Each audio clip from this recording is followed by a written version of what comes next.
And that leads us to our talk of the tape and our lead guest, Double Line's Jeffrey Gundlach. In a Closing Bell exclusive, he is with us for his first live TV interview following the Fed's decision on interest rates, raising them, of course, by a quarter point. Welcome back. It's good to see you again. Hey, Scott. Nice to be with you again. Yeah, we talked just before where you said probably go 25, and that would be it. You got your 25. You think that's it?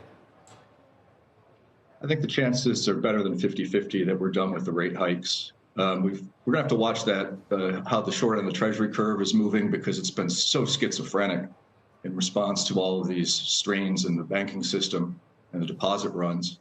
So basically, the two-year Treasury has averaged about 4.4 for the past month. And so it's sort of in the context of where the Fed is now, but it suggests to me that the base case is the Fed's not going to be raising again. And I think this credit contraction concern is going to be at the core of them pausing, because obviously we've seen financial institutions, lending institutions, tightening credit conditions for a year now. And obviously over the past few weeks, the signs are they've tightened further and may tighten even from here. I mean, the thing that Dominic Chu was talking about at the end of the last show is pretty real. I think that a lot of people fell asleep on their checking account balances, not really realizing that they were getting such low interest rates, while the 6-month T-bill was giving you 5% and still, 4.5 or 4.75.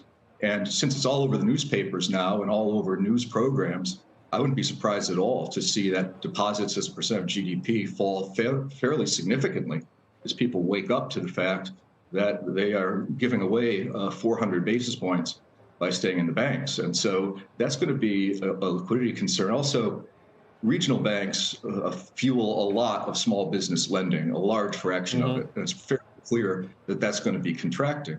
So I think all in all, the economic headwinds are building. We've been talking about this for a while, and I think that the recession is here in a few months. All we really need is the unemployment rate to go higher. You seem to be suggesting, I think, and please, you correct me if I'm wrong, that it's either or for the Fed. It's either you fight inflation or you're going to have a problem with financial stability.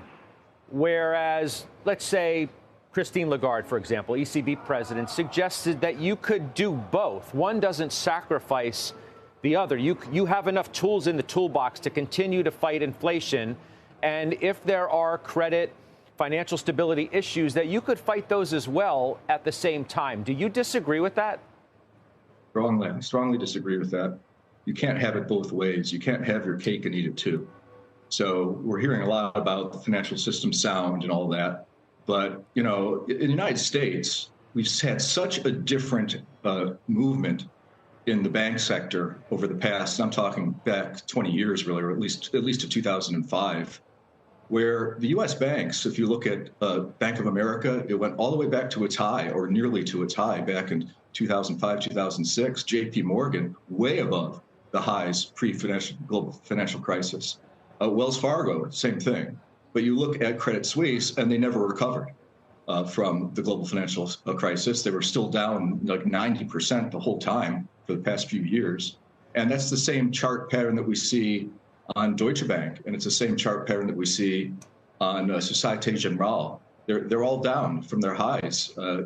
Credit Suisse now basically 100%, but Deutsche Bank 90%, SG 85%, and now they're raising interest rates. So it seems to be that there's obvious financial fragility in Europe, and the United States is also trying to cause a recession. And we've seen what's happened to the financial system with the fact that the Fed really was too slow. We talked about this a year ago. You remember Painter, get off the ladder, Judge. And the Fed should have raised rates much faster. And instead, inflation came. And it's not really the Fed raising rates that caused these huge losses in long-term treasuries at SVB. It's the fact that they didn't raise rates. I think if they had raised rates faster, the losses would have been less on the long bond, because the long bond was forced to price in inflation itself, because the Fed wasn't fighting it. But if the Fed's going to fight inflation, then there's going to be difficulties in the economy. And in fact, that's their stated goal. Remember, I think it was Clubber Lang, I think one of our last interviews I said it was Apollo Creed. It was Clubber Lang in the Rocky series who predicted pain, and that's what Jay Powell did last fall, and he's continued to deliver on that prediction.